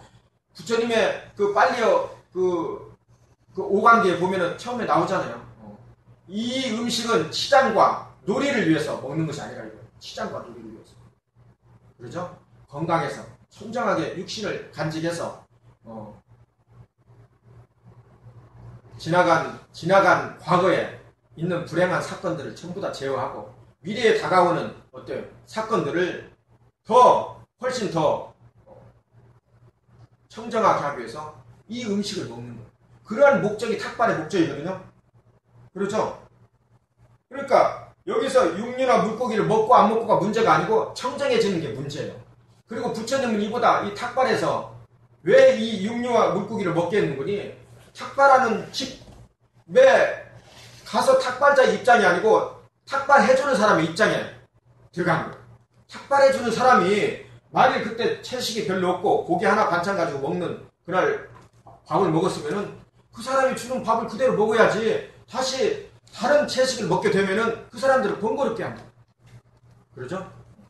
번거롭게 할 필요가 없대요. 받아서 먹는 사람이 지맛대로 이렇게 해서 나는 이거 먹고 싶어 저거 싶어 하는 것은 그건 월권행위다 이거예요. 주는 대로 먹으라 이거예요. 상한 밥을 줘도 먹어야 되고 고기를 줘도 먹어야 되고 채식을 줘도 먹어야 되고 과일을 줘도 먹어야 되고 밥만 줘도 먹어야 되고 그렇죠? 밥을 먹을 때 항상 어떻게 해야 된다고요? 탁발할 때? 남방에서는 어떻게 해요? 탁발할 때 이 밥그릇에 당신의 자녀들이 먹는 밥과 똑같은 밥을 여기 담으라. 단 내가 하는 일이 너희들 당신들이 볼 때 내가 하는 일이 떳떳하고 훌륭하다고 생각하면 그렇게 답하는 거예요. 이렇게 당당하게 바라고 거지 주제 당당하게 말하고 받아. 그거예요. 그러니까 어때요? 말 한마디 할 수가 없죠. 없고 떠나자. 이때 또 많은 같이 왔던 대화다타를 추종했던 사람들도 부처님 말씀이 맞거든요. 그래서 또 떠나버려요. 그래가지고 이제는 여러 가지를 해서 술 취한 코끼리, 화살을 쏘는 사람, 또 돌을 굴려서 이렇게 해서 부처님을 죽이려고 여러 가지 대화답다고 노력을 해요. 그런 이야기도 좀 많이 들으셨죠? 벽가에 보면 코끼리가 가는데, 술을 매가지고 가는데, 부처님이 딱 앞으로 가니까 무릎을 딱 꿇죠. 밀리가라, 이렇게 해서 이렇게 딱 쓰다듬어 주면서 여기 나오잖아요. 분노의 마음으로 나쁜 짓을 하면 넌 지옥에 떨어져서 독사나 뱀의 몸을 받는다. 그러니 성내는 마음을 버려서 축생의 몸을 받지 마라. 이렇게 하니까 다 머리를 구부리고 이 코끼리가 그냥 정말 어린 애처럼 그게 돼버린 거예요. 이게 사실이에요, 아니에요? 이게 사실이에요, 사실. 왜 사실인군요? 신통이라는 것은요, 그러죠? 신통이라는 것은 하늘을 날아다니고, 그러죠? 이렇게 갑자기 저 멀리를 보고, 천안통, 천인통, 그런 신통이에요. 신통은 우리가 보지 못하는 것, 우리가 듣지 못하는 것보다 한 수 위에 있는 것. 그게 신통이에요. 옛날 사람들은 돋보기가 있어가지고, 이 돋보기의 햇빛을 이용해서 여기를 구멍을 내서 불을 냈으면 어떻게 생각했을까요? 신통이라고 생각했겠죠. 요즘은 그게 신통이 아니죠. 모르고 아는 것 차이예요. 그게 신통이에요. 신통에는 4가지가 있어요. 4가지가. 부처님 한 신통에는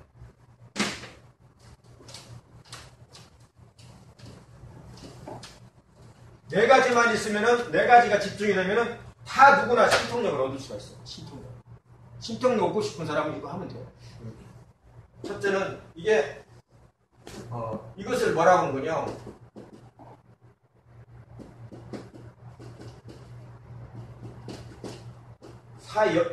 사여의족이라고 해요. 여의족. 그렇죠? 사여의족. 사신통이라고 해요. 사신통, 사여의족. 이것은 37조도품에 나오는 말인데 이게 사신통. 이게 그러니까 모든 것을 맘대로 할 수 있는 그런 능력을 가지기 위해서 첫째 뭐가 필요하나?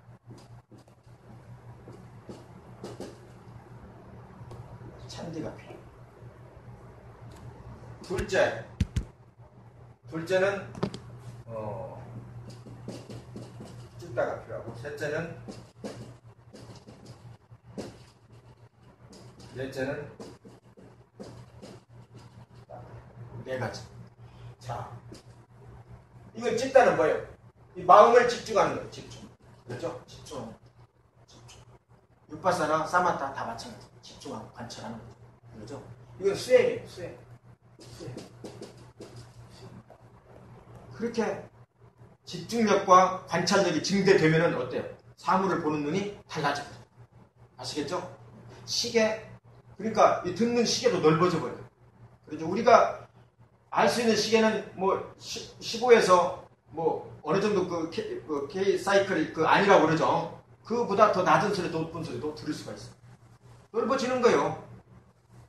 집중이 되니까. 우리가 집중이 되면은 아주 미세한 소리도 들을 수 있죠. 집중이 안 되면 전혀 못 듣죠. 집중력이 계속 증대돼서 어느 정도 쌓이게 되면 어때요? 그게 달라지는 거예요. 그거 당연한 거예요. 당연한 사실.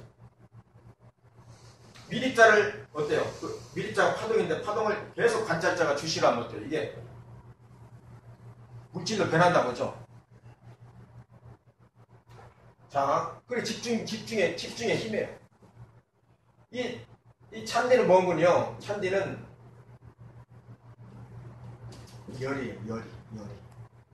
열이라고도 하고 소원이라고 해요. 소원. 원. 불교적으로 말하면 이게 뭐예요? 원력이에요. 원력. 지극한 원력. 어떤 원력이 있어야 돼요, 우리에게. 그렇죠?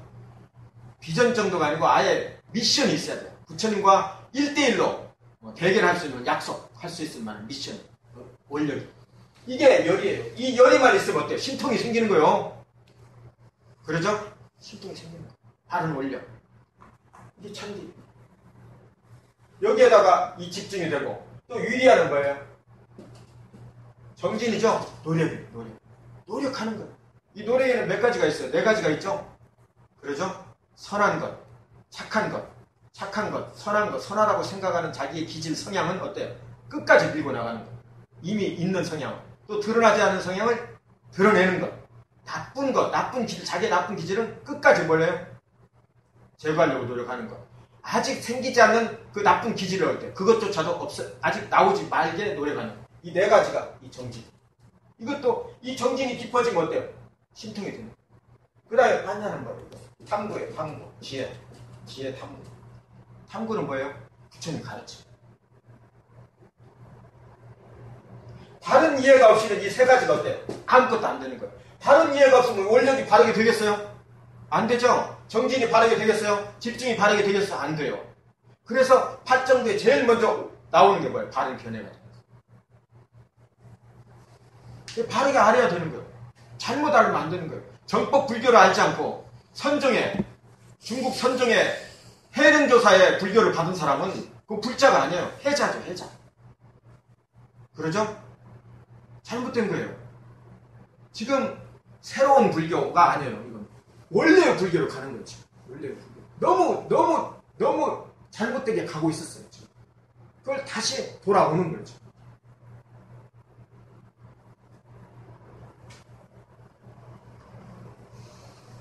자, 그런 거예요. 그러니까 이 신통은 그러한 집중으로 충분히 가능한 거예요. 그러면 부처님 같이 어때요? 원력과 집중과 정진과 이 탐구가 정말 우리보다 훨씬 더 좋은 그 근기에서 열심히 된 사람은 어때요? 벌써 누가 옆에 볼 때 가마를 그 연예인들 나오면 아우라가 나온다고 그러죠. 아우라가 있겠어요, 없겠어요? 우리들하고 다르게 아우라가 생기는 거예요. 환한 아우라가 생기는 거예요. 저절로 휘광이 광치가 나는 거예요. 그러면 짐승하고도 어때요? 다 교합이 돼요. 저는 이걸 믿어요. 이 정도는 분명히 사실이라고 저는 생각해요. 자, 이제 여기 한번 보세요. 이제 할 때는 다 한 거예요. 대화하다가 자기가 제 2인자가 되려고 온갖 노력을 다 했는데 결국은 그렇게 하지 못한 거예요. 329쪽 아래쪽 아랫단 보세요. 대화다터는 자기를 따르는 도반을 읽고 제가 쭉 읽겠습니다. 형판마저 이런 것들도 천천히 그냥 시 읽듯이 이렇게 한자 한자 읽으면 재미있을 건데 지금 제가 마음이 바빠요. 날마다 비탄에 잠겨 살다가 결국 병석에 눕고 말았다. 이제 다 떠나버리니까 어때요? 이제 아픈 거예요. 존경하는 형님이자 숭배하는 붓답게 나쁜 일을 꾸몄다는 죄책감이 크게 괴로웠겠다. 그는 이렇게 참여했다. 나는 9달 동안 세존을 해칠 생각만 했다. 하지만 세존은 어떤 반감도 없었고 80명의 장로들 역시 어떤 원한이나 악의도 보이지 않았다. 세존과 장로들에게 버림받고 제가 수행자와 친족들에게 버림받은 것은 모두 내 잘못이다. 세존을 찾아가 참여했다. 그는 제 발로 걸을 수 없어서 들것에 겨우 낙사에 그 몸을 싣고 제따와나 수돈을 향했다. 대화다따가 참여하러 온다는 소식을 들은 붓다는 조용히 말하였다. 대화다따는 나를 만나지 못할 것이다. 그가 밤길을 걸어 제따와나 수도원에 도착했을 때 아난다가 상기된 얼굴로 붓답게 달렸다. 왜 아난다가 상기된 얼굴로 달려왔을까? 그래도 자기 형이잖아요. 이 못난 형이지만 형이 참여하러 온다니까 그냥 기분이 좋은 거예요. 그러죠? 세존이시여 대화다따가 이곳에 오고 있습니다. 그러자 다시 붓다가 다시 말했다. 대화다따는 결코 나를 만나지 못할 것이다. 심한 갈증을 견디며 병든 몸을 이끌고 왔던 대화다따는 제따와나 수도원의 문 앞에 시원한 연못을 보고 사람들에게 말했다. 나를 내려줘. 물을 마시고 싶소. 그리고 대화다따가 땅에 발을 내려놓는 순간 갑자기 땅이 갈라지며 몸이 빨려 들어가기 시작했다. 겨우 땅 위로 턱뼈만 남았을 때 대화다따는 마지막 숨을 몰아쉬며 이렇게 개성을 읊었다. 세상에서 가장 존귀하신 분, 신들의 신, 중생들을 잘 길들이시는 분, 모든 것을 알고 보시는 분, 그분 붓답게 아직 이 남아있는 턱뼈와 아직 살아 숨쉬고 있는 이 못난 목숨을 바쳐 귀합니다. 뭐 지진이 났겠어요. 그냥 거기서 병사 쓰러졌겠죠. 만나지 못하고 추위에 떨다가. 그러면서 마지막 이 반성문을 쓰고 그 자리에 죽은 거예요. 대화다따. 그가 개성을 마치자 불길이 치솟아 순식간에 그를 휘감아 버렸다. 이와 같이 대화다따는 비참하게 죽었다. 대화다따의 죽음을 전해들은 붓다는 제자들에게 말했다. 그대들아, 대화다따는 사악한 인간이 죽이는 덫에 걸린 욕망의 표본이다. 그대들에게 간곡히 권한다. 사악한 사람을 멀리하고 언제나 고결한 사람을 가까이 하고. 이렇게 했죠. 자, 그리고 또 이제 아자타사토는 어때요? 더 겁이 나죠. 자기 완전히 같은 지금 동조자, 지금 막강한 동조자 한 사람이 앞에서 그냥 스스로 죽어버렸거든요. 벌을 받고. 그러니 어때요? 자기도 두렵죠. 지금 모든 나라, 모든 에서 자기를 손가락질하고 있고 자기의 가장 동조자조차도 죽어버렸으니까 어때요? 근심 걱정이 이제 쌓였죠. 두렵고 공포스럽고. 그래서 왕은 흰 연꽃이 피는 네 번째 달인 꼬무디 달 보름날, 네 번째 달이니까 네 번째 달, 인도의 역은 2개월에 한 번씩이니까 8월달 되는 거예요. 8월달이니까 연꽃이 피겠죠. 그러죠? 궁의 테라스에서 밝은 달을 보며 이렇게 말했다. 오늘같이 달빛을 보니까 어때요? 어머니, 아버지 생각나겠죠? 네, 그리고 두려운 마음도 있고 걱정도 되고 참회도 되고 그러면서 이렇게 좋은 날 존경받는 사마나나 브라만을 방문하여 마음의 유안을 얻고 싶구나 이렇게 이야기한 거예요. 그러니까 대신들이 부처님하고는 사이가 안 좋으니까 부처님을 빼고 여러 사람들을 다 이야기했겠죠. 하니까 전부 다 노 한 거예요. 그런데 지와카가 나와서 오늘 같은 날 그 마음을 알고 부처님 한번 찾아가 보는 게 어떻겠습니까? 이제 화해의 다리를 놓는 거죠. 이 말을 이제 기다린 거예요. 그래서 그러면 어디에 계시노? 저희 소유의 그 망고숲에 지금 꼬마라바자의 망고숲에 계십니다. 거기는 어둡지 않느냐? 어둡지 않습니다. 이렇게 하면서 그 모시고 가죠. 근데 밝은 달빛에서 어두웠던 거예요. 그래가지고 쭈삣쭈삣 어디서 어떤 놈이 나타나서 자기를 죽일지 모르니까 어때요? 그래서 두려움에 사로잡혀서 지와카한테 이렇게 말해줘. 설마 나를 속이는 것은 아니겠지? 나를 죽이려고 하는 거 아니냐? 왕이시여, 두려워하십시오. 저를 믿으십시오. 조금만 더 가면 저기 천막이 보입니다. 천막에만 가면은 부처님이 기다리고 계십니다. 그래서 거기 가니까 어때요? 정말 환하게 이게 초롱불이 있고 그 수많은 대중들이 1000명이라는 그 대중들이 조용히 앉아 계시거든요. 모기도 안 무는 모양이에요. 그래가지고 정말 이제 그 부처님하고 이제 상계를 한 거죠. 근데 부처님이 이렇게 이야기했어요. 합장하고 이렇게 앉자. 대왕이여 참 잘 오셨습니다. 그래서 용서를 해준 거죠. 왕은 깊은, 그러니까 더 어때요? 더 괴롭죠, 마음이. 부왕이 그렇게 평소로 존경하며 따랐던 정신적인 지도자, 조금이라도 일찍 만나 그 가르침에 귀를 기울였다면 지금 이처럼 처참한 모습으로 앉아있지 않을 텐데 후회하면서 왕은 붓다를 바라보았다. 붓다 또한 이루 말할 수 없는 심정이었다. 40년 가까운 세월을 친구처럼 지내온 빈비사라 왕이 자식의 손에 죽임을 당하고 이제 그 자식이 자신한테 와서 무릎을 꿇고 이렇게 와있기 때문이에요. 그러죠? 착착하죠. 하지만 붓다는 이 만신창이가 되어버린 아자사타트 왕의 마음을 깨끗하게 어루만져 주었다. 그리고 출가의 이익과 인과법의 도리를 설하고 모든 결과에는 원인이 있고 또 모든 행위에는 반드시 결과가 따른다고 가르쳤다. 술법이 끝났을 때 아자타사트 왕은 자리에서 일어나 붓다의 두 발의 머리를 조아렸다. 그리고 말했다. 세존이시여 저의 참여를 받아주소서. 선왕께서는 독담과 편견 없이 이 나라를 다스린 성군이셨습니다. 그런 아버지를 제가 눈이 어두워 그만 죽이고 말았습니다. 세존이시여 어리석은 저를 용서하십시오. 왕은 촛불 아래 한없이 흐느꼈다. 울었죠. 아버지 같은 사람이니까. 아버지나 마찬가지잖아요. 그래가지고 실컷 울고 흐느낌이 잦아들 때 붓다가 이렇게 말했어요. 대왕이여 잘못을 잘못인 줄 알고 뉘우치는 사람은 현명한 사람입니다. 대왕이여 이제 그대의 잘못을 모두 용서합니다. 이렇게 되어서 어때요? 새롭게 태어난 거예요. 보름달이 꼭두기같이 다다랐을 때 아자타사트 왕이 무릎을 꿇고 이렇게 이야기했어요. 거룩한 붓다와 담마와 상가에 귀합니다.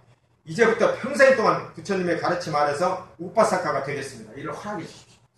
이때부터 뭐가 됐어요? 이 아자타사트 왕이 부처님의 제자가 된 거예요. 그러죠? 무릎을 꿇고. 그래서 하루에 2번씩 꼭 부처님을 귀찮게 찾아와서 가르침을 들었어요.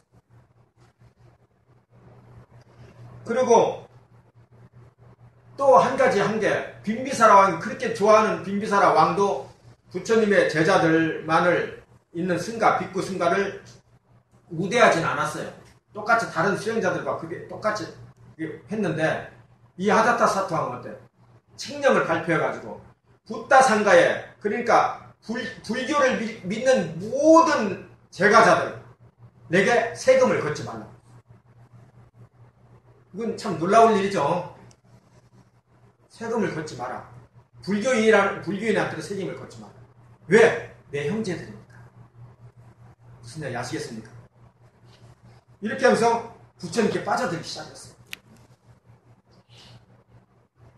그리고 뽀살당도 지어서 그 절도 지어서 하고 또 나중에 그 후에 벌써 한 5년 6년 후에 부처님이 후시나가라에서 파리 니빠나 그러니까 열반에 드셨을 때 아자타사트가 울다 지쳐가지고 어때요? 우리 아버지가 돌아가셨다고 3번이나 기절했대요. 3번이나. 그만큼 부처님을 따르고 아버지를 죽인 그 죄와 어머니를 죽인 죄를 전부 합해가지고 부처님을 사랑한 거예요. 이해하겠죠? 그리고 더 부처님 열반 뒤에 그 빨리어 그 경전이 최초로 결집되죠. 구성 경전이지만 제1차 결집이 생길 때 어때요? 이 아자타사트 왕이 도와주지 않았으면 이걸 열 수가 없었어요. 왜냐하면 500명의 선임된 빅구들이와 그 시자들이 전부 모이면 몇천 명이 되겠죠. 몇천 명이 그 들어와서 7개월 동안 한 1년 동안 머물 곳이 없었어요. 그런 절도 수리하고 보수하고 또 거기다 숙소를 짓고 또 숙소를 만들고 중간중간에 만들어서 숙소를 다 보강을 해서 1000여 명이 머물 수 있게 해놓고 그 외바라의 그 치렵굴 그러니까 싸따빠니 그 동굴 치렵굴에는 그 곳곳에 그 이교도들이 흠집을 내고 또 어떤 유해를 가할지 모르니까 군사들을 전부 다 풀어서 다 겹겹이 호위를 해서 1년 동안 이렇게 보호를 한 거예요. 그럼 왕이 돕지 않으면 그게 어떻게 가능했겠어요? 그렇죠? 그렇게 해서 이 대장경의 시초가 되는 니까야가 여기서 만들어지고 이렇게까지 다 도와줬어요, 이 양반.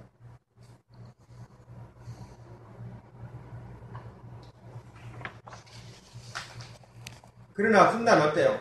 나중에 아난다가 120살까지 살죠. 나중에 아자타사트 왕도 오래 살았는데 살다가 결국에는 어때요? 자기 아들한테 오바이 봤다한테 죽죠. 죽고 그때가 안 한다 비구가 죽기 1년 전에 안 한다 이야기해서 죄송. 오래 살았어 오래. 1년 전에 아자타 사토 왕도 죽게 돼. 역사적인 사건입니다. 왜냐하면 왕의 죽음의 기록은 분명합니다. 그게 역사가 이루어집니다. 그걸 보면서. 자, 그리고 쭉 넘어가서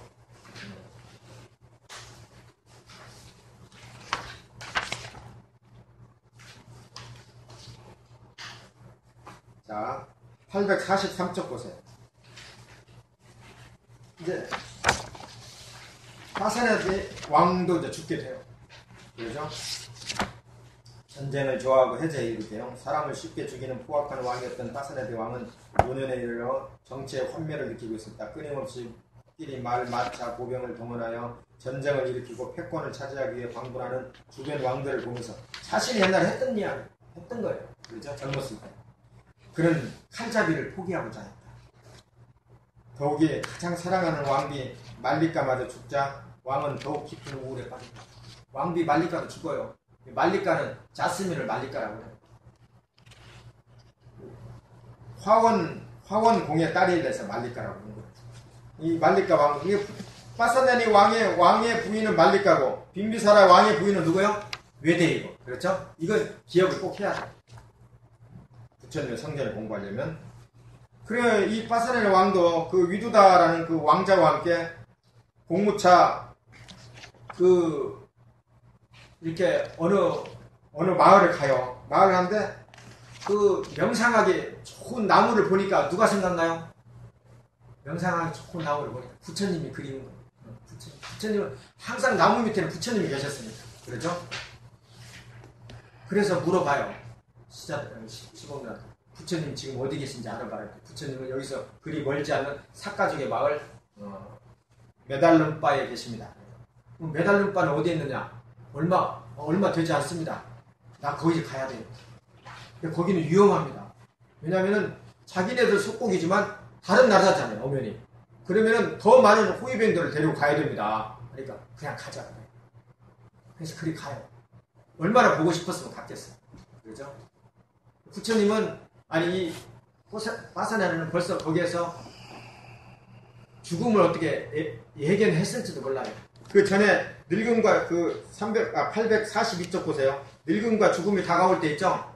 이것도 파사네디 왕에게 하는 이야기예요. 부처님. 자, 그래서 부처님이 계신 곳에 가가지고 머리에 쓰는 거, 칼 이런 걸 다 보검을 다 내려놓고 터빈 거 다 내려놓고 거기에 걸어가요. 걸어가서 부처님을 보고 부처님 제가 왔습니다. 파살라의 왕 파사네디가 여기 왔습니다. 그래요. 평소에는 부처님 저 왔습니다 하면 되는데 이름 석자를 막 크게 대면서 이렇게 그냥 간절하게 무릎을 꿇고 절을 하거든요. 그래서 왜 갑자기 왜 이러시오 하니까 그렇게 하고 싶었습니다. 부처님이 너무 존경스러워서 이렇게 한번 인사드리고 싶습니다 라고 하면서 신앙 고백을 시작하는 거예요. 이 신앙 고백이 눈물겨워요. 진짜. 자, 여기에는 담마가 있기 때문에 눈물겨워요. 담마. 부처님의 가르침 때문에 부처님을 존경하고 부처님의 상가를 존경한다는 이야기 나와 있어요. 여기에 3기에 어떤 것이 랭킹 1인지가 다 나와 있는 거예요. 그렇죠? 자, 첫 번째 신앙 고백은 내가 다는 못 읽고 한두 가지만 읽을게요. 세존이시여, 저는 이 세간에서 스스로 청정행을 한다고 하면서 모욕하고 기름을 바르고 머리와 수염을 손질하고 오욕에 탐닉하는 출가자나 수행자를 많이 보아왔습니다. 그러나 여기에 있는 모든 비구들은 일생 동안 청정한 삶을 사는 것을 제 눈으로 직접 봅니다. 저는 이제껏 이렇게 온전히 청정한 공동체를 보지 못했습니다. 이는 분명히 붓다의 담마가 뛰어나고 탁월하기 때문입니다. 이것이 제가 세존의 담마에 바른 신심을 가지는 이유입니다. 이해가죠? 자, 또 신앙 고백 네 번째 보세요. 세존이시여, 저는 왕으로서 누구든지 죽일 수 있고 살릴 수 있는 권한이 있습니다. 그런데도 회의 도중 제 말을 막고 함부로 짓걸리는 자가 있습니다. 그런데 세존은 수백 명의 대중들에게 설법하실 때 기침 소리 하나 들리지 않습니다. 저는 이와 같이 생각했습니다. 참으로 놀라운 일이다. 칼과 몽둥이를 쓰지 않고 어떻게 저토록 잘 조복될 수 있는가? 이는 분명히 붓다의 담마가 뛰어나고 탁월하기 때문입니다. 이것이 제가 세존의 담마에 바른 신심을 가지는 일입니다. 그러죠.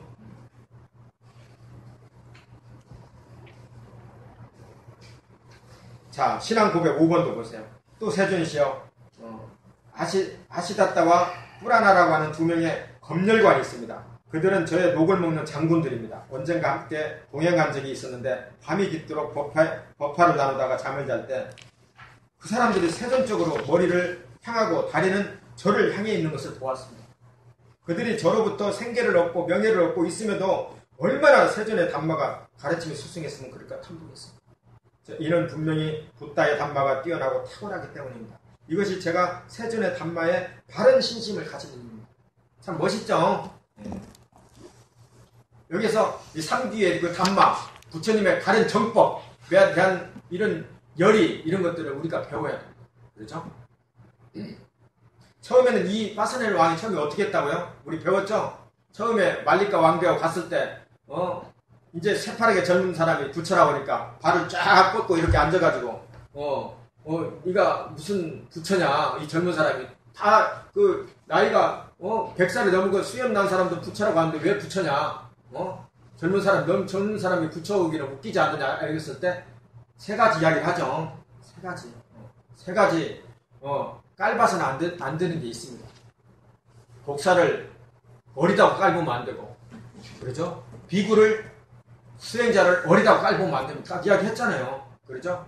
우사를 어리다고 깔보면 안 되고, 세 가지. 그렇죠? 참, 그런데 이때 어때요?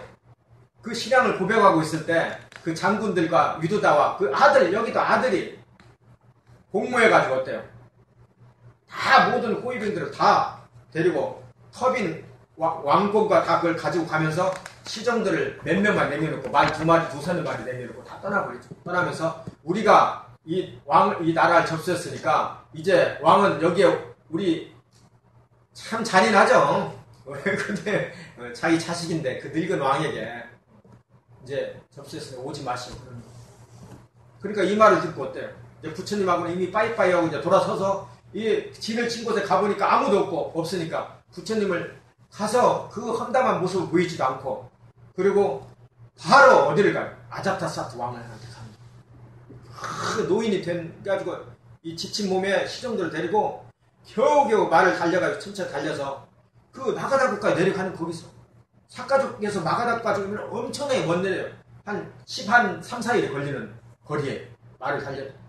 그 거리를 왜 내려가요? 자기가 한번 도와줬잖아요. 왕을 살려줬죠. 그래서 서로 화해가 됐죠. 아사토는 힘이 있죠. 그래서 다시 코살라를 치기 위해서 내려가는 거예요. 분해가지고. 근데 내려가다가 어때요? 너무 힘들고 제대로 먹지 못하고 왕이라는 것도 숨겨야 되니까 어때요? 뭐 음식도 먹지 못하고 물도 제대로 먹지 못하고 해가지고 그래서 피똥을 싸고 하면서 겨우 라자에 도착했는데 밤이 되었어요. 그래서 공회당에서 세리에서 잠을 자다가 거기에서 죽었죠. 유병헌이 지금 죽은 거예요. 죽어버렸어요. 이게 빠살라니 왕의 최후예요. 자, 이제 저녁 들판에 여기까지만 합니다. 자, 부탁해서 성사와티 제다원의 수원에 계실 때 어느 날 제자들에게 임종 시간의 선행이나 악행에 대한 기억을 이와 같이 말씀하셨다. 그대들아, 어리석은 자가 의자 위에 앉거나 침대 위에 눕거나 땅바닥에 주저앉거나 할 때, 이때는 죽을 때예요. 죽을 때. 보통 빅구들이 죽을 때는 땅바닥에 길을 가다가 어때요? 털푸덕 주저앉죠. 그래서 앉아서 헐떡헐떡 하다가 쓰러지면 죽는 거예요. 그렇지 않으면 침소에서는 어때요? 침대 위에 누워서 병들어 죽거나, 그렇지 않으면 의자 위에 앉아서 명상하면서 죽거나, 이 세 가지. 그렇죠? 빅구들이 죽는 경우가. 그래서 이게 나오는 거예요. 할 때 우리 같으면 어때요? 병원에서 죽겠죠? 병원에서. 근데 그때 그가 과거에 저질른 악한 행위, 즉 신체적인 악행, 언어적인 악행, 정신적인 악행이 있다면 그것들이 그때마다 그에게 걸리고 매달리고 드리워집니다. 그게 나타나는 거예요. 그때. 자기가 죽을 때. 옛날에 본 영화 중에 기억나는 게 그 데드맨 워킹이라는 노래가 있어요. 워킹이라는 영화가. 데드맨. 사형수를 집행을 시킬 때 교도관이 나오라고 할 때 데드맨 그래요. 데드맨은 이제 죽으러 간다는 거예요. 좀 죽었다 이거예요. 이미 데드맨. 그러면서 발자국이 뚜벅뚜벅 나는 걸 워킹이라. 왜? 데드맨이 나와서 뚜벅뚜벅 자기 발자국을 들을 때는 어때요? 일단은 앞이 깜깜한 거예요. 앞이 하나도 안 보이는 거예요. 자기한테 올인하고 있는 거예요. 올인할 때는 뭐가 나타나요? 자기의 악행이 먼저 나타나요. 죽을 때. 자기가 제일 잘못했던 거, 신체적으로 잘못했던 것 중에 하나, 입으로 잘못했던 거 하나, 정신적으로 잘못했던 것 중에 가장 큰 게 먼저 나타나요. 이게 수녀와의 그 10일간의 그 아름다운 이야기인데, 수녀의. 근데 수녀의 얼굴은 잠깐 나타나고, 그러죠? 그리고는 그 악행을 했던 거, 자기가 그 강간했던 여자, 총으로 쏴주겠던 남자들, 이런 게 막 이렇게 떠오르는 거예요. 이게 뭐예요? 이게 불교적으로 말하는 거예요. 이게 걸리고 매달리고 드리워서 나타난다. 이것을 업의 표상이라고 해요. 불교에서. 그렇죠? 죽을 때에 꼭 나타나는 게 업의 니미따예요. 표상이 나타나요. 그 표상이 어때요? 그게 내세를 만드는 재생연결시의 가장 첫 마음이 되는 거예요. 세 가지가 나타나는데 하나는 업이 나타나고, 업은 빛깔로 나타나죠. 빛깔로 나타나고, 그 다음에는 업의 표상은 그런 이미지, 자기가 잘못된 이미지로 나타나고, 그 다음에는 태어날 곳의 표상, 환경, 어떤 신비스러운 환경들이 나타나죠. 이 세 가지가 나타나는 이것은 전부 다 태어날 장소하고 연관이 되어 있어요. 그래서 죽음에 당할 때 차분하고 집중되어서 정말 이렇게 찌타가 잘 되어 있으면 어때요? 마음이 집중이 잘 되어 있으면 그것들을 그대로 가라앉히셔야 돼요. 가라앉히면 뭐가 보이겠어요? 수녀가 보이겠죠. 더 수녀가 더 확대되면 어때요? 좋은 처소로 갈 확률이 높아집니다.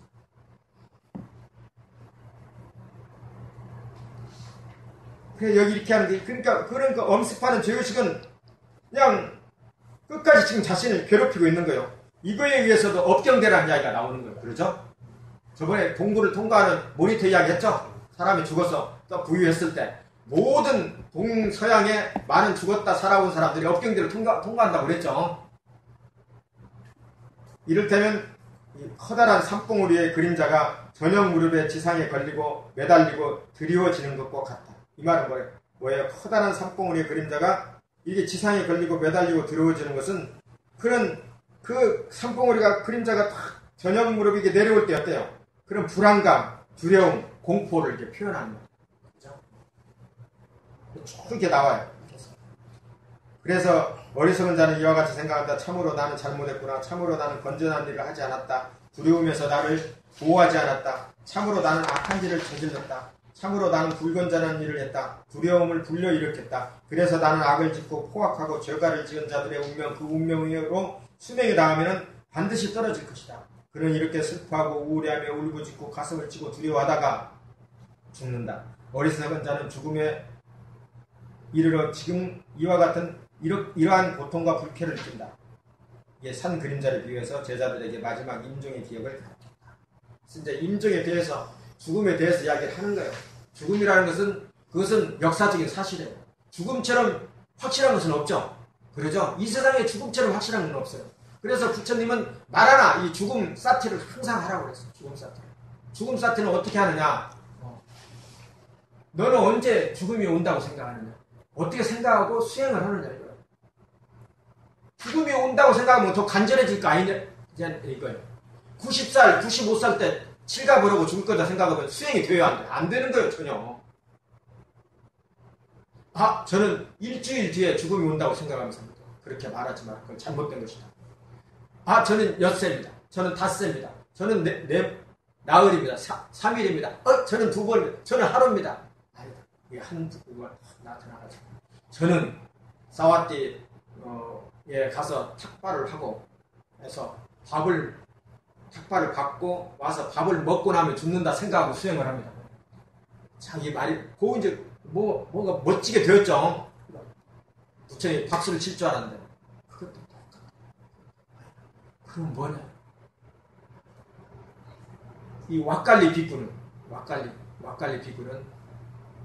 호흡지간에 숨을 들이쉬고 쉴 때마다 숨을 들이쉴 때 내가 숨을 내쉬면 죽음이 온다라고 생각하고 그렇게 간절하게 호흡을 외우면서 아나빠나사티 수행을 했다. 그렇게 간절하게 마음을 내야지 집중도 되고 관찰도 되고 어때요? 제대로 수행을 하는 것이다. 너희들의 아라나사티 이 죽음 수행은 사태 수행은 그렇게 해야 돼. 그렇게 간절하게 이런 이야기 하거든요. 그래 이게 힘들죠. 어려운 거죠. 그래서 제가 늘 제일 처음에 이게 강의를 시작할 때 뭐라고 그랬어요? 이것은 1%를 위한 가르침입니다. 이 세상 사람들을 위한 가르침이 아니에요. 이게 1%를 위한 1%에 그렇게 간절하게 부처님의 자비의 종교 부처님에 대한 어떤 담마에 대한 확신을 가지고 있는 1%에 대한 가르침입니다. 그래서 불교의 그 많은 숫자는 어때요? 사실은 더